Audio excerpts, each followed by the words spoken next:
안녕하세요. 지영훈 목사입니다.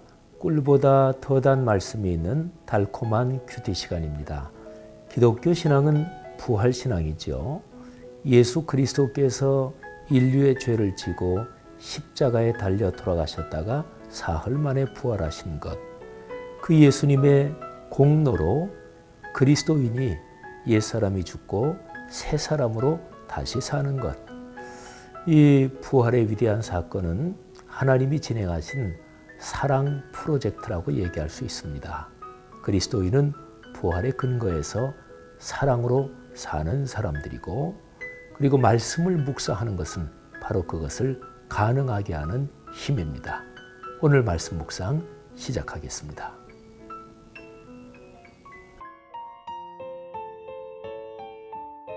예수님의 고향 방문. 마가복음 6장 4절.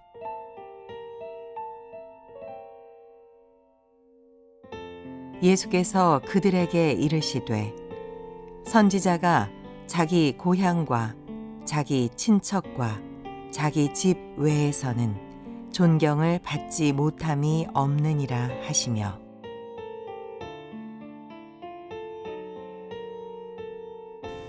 여러분이 신앙생활 하시는 교회, 그 교회의 목회자들이 이쁘시지요? 제가 이쁘냐고 편한 말로 물어봤는데, 내가 섬기는 교회 담임 목사님 또는 부목사님, 전도사님들이 이쁘셔야 됩니다. 이쁘게 보여야 되고 고마워야 되고 감사해야 됩니다.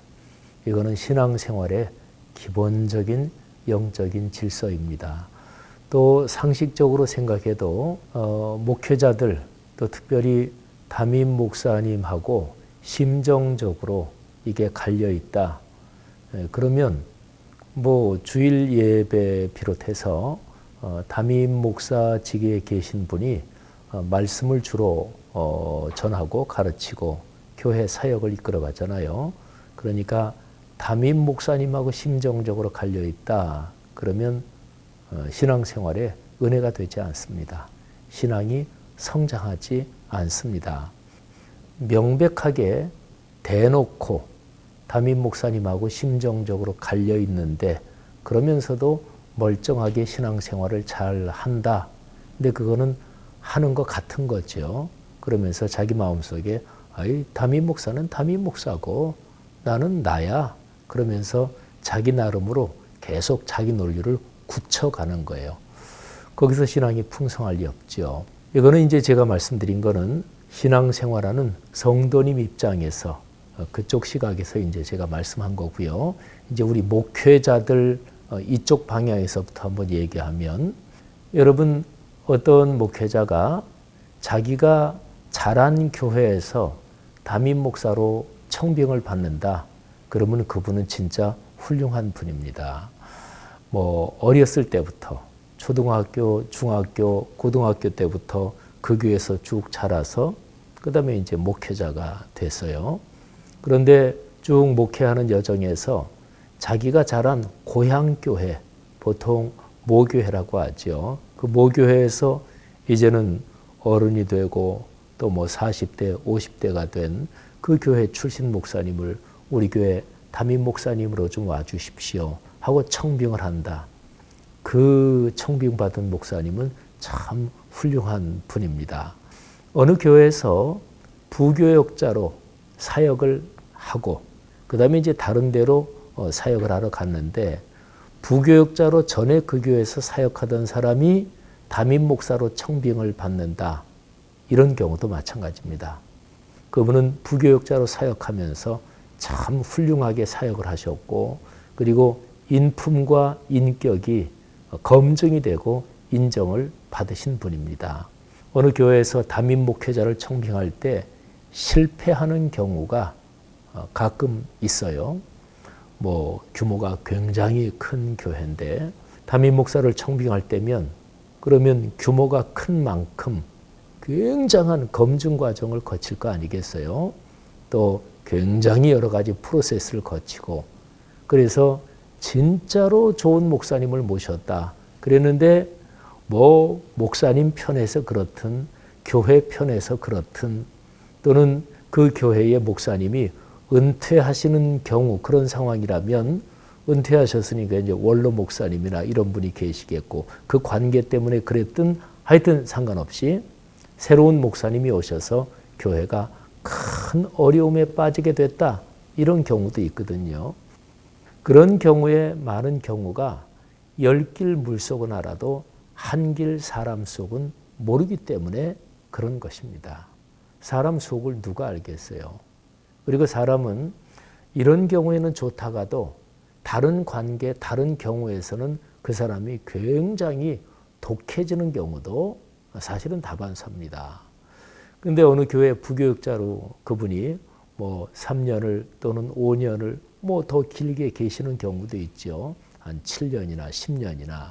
근데 그렇게 그 교회에 쭉 계시면 그렇게 사역을 하면서 그 사람의 속에 있는 거 또는 그 사람의 삶의 태도가 다 보여질 수밖에 없잖아요. 근데 거기에서 인정을 받은 거니까 참 훌륭한 목사님이라고 볼 수가 있겠죠.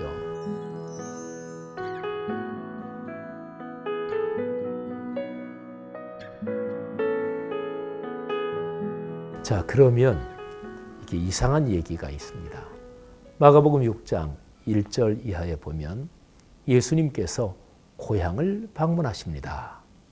고향 나사렛이에요. 성경 다른 곳에는 본 동네 이렇게도 표현이 되어 있습니다.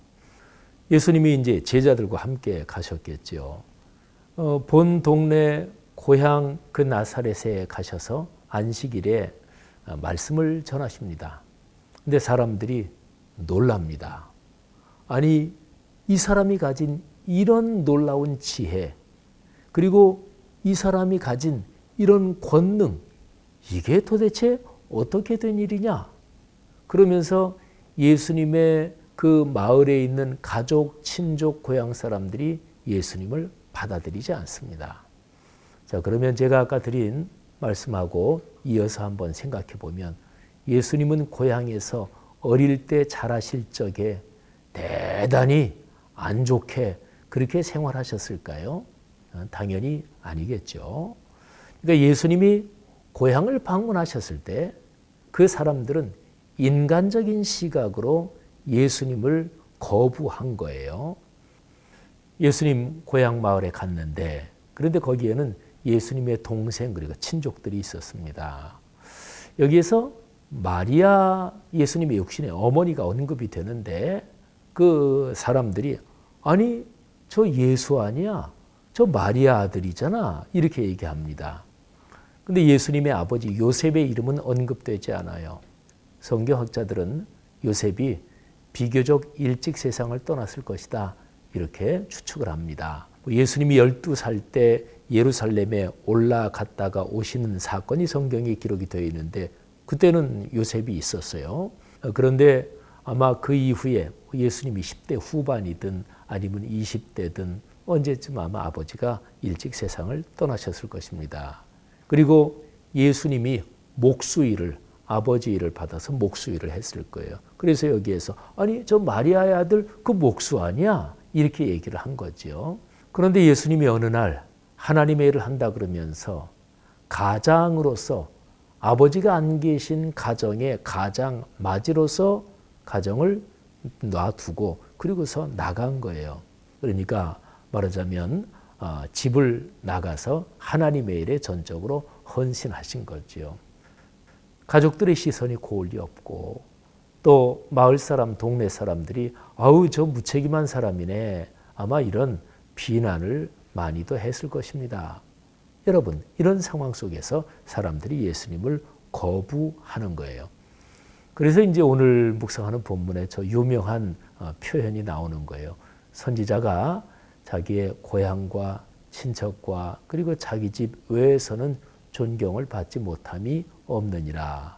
뭐 이게 이제 두 번 부정이 꼬였는데 편하게 얘기하면 선지자가 자기 고향과 그리고 자기 친척 집에서는 대접을 받지 못한다. 이런 거죠. 여러분, 예수 그리스도는 하나님 나라 인류 구원을 위해서 이 땅에 사람 몸을 입고 오신 성자 하나님이십니다. 하나님이 사람이 되신 거예요.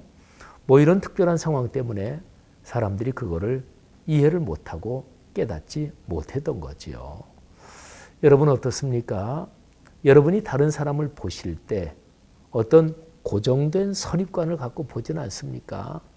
뭐 조금 전에 제가 쭉 말씀드린 대로 아유 쟤 어렸을 때 크면서 아유 쟤 아주 그냥 유명해서 개구장이로 근데 지금은 아니잖아요. 아유 저 사람 옛날에 저 사람한테 너무너무 내가 당했어. 근데 지금도 그렇게 당하고 있는 건 아니라면 그 일을 계속해서 갖고 그 사람에게 혓딱지를 붙일 건 아니잖아요. 사람은 살면서 지혜로운 사람은 미래를 향해서 삽니다. 그거는 당연하잖아요. 과거로 걸어가면서 사는 사람 있어요? 없잖아요. 시간은 미래로 흐릅니다. 그러니까 과거에 있었던 어떤 사건, 어떤 사람과의 관계, 그거는 잊어버리면 안 돼요. 망각하면 안 좋고요. 역사를 망각하면 역사의 교훈을 잊어버리는 거니까. 그런데 그런 거를 잘 새겨서 교훈을 삼는 거죠. 그리고 사는 거는 미래를 향해서 사는 거예요. 그리고 안 좋고 부정적인 것들, 그런 거는 미래의 가능성의 길에서 얼마든지 바뀔 수 있다. 이게 삶의 지혜입니다.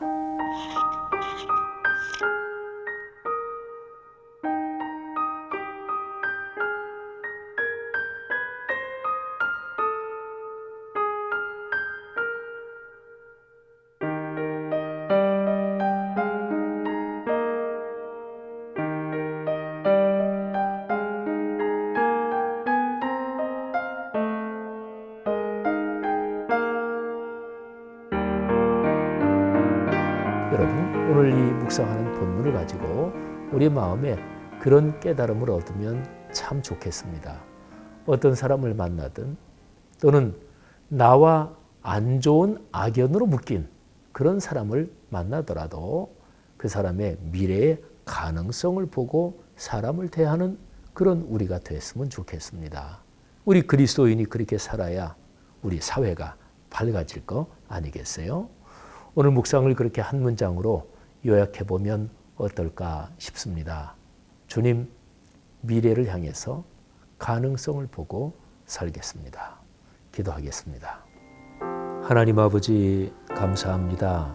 우리가 살아가면서 어떤 사람 또는 어떤 겪은 일 때문에 사람이나 어떤 것에 대해서 고정관념을 더 씌워 대하지 않았나 우리 자신을 성찰합니다. 누구를 만나든 어떤 상황에서든 미래를 향하여 가능성을 향하여 삶의 여정을 걷겠습니다. 주님께서 그런 지혜와 또 그렇게 살 수 있는 힘을 주옵소서. 예수님 이름으로 간절히 기도합니다. 아멘.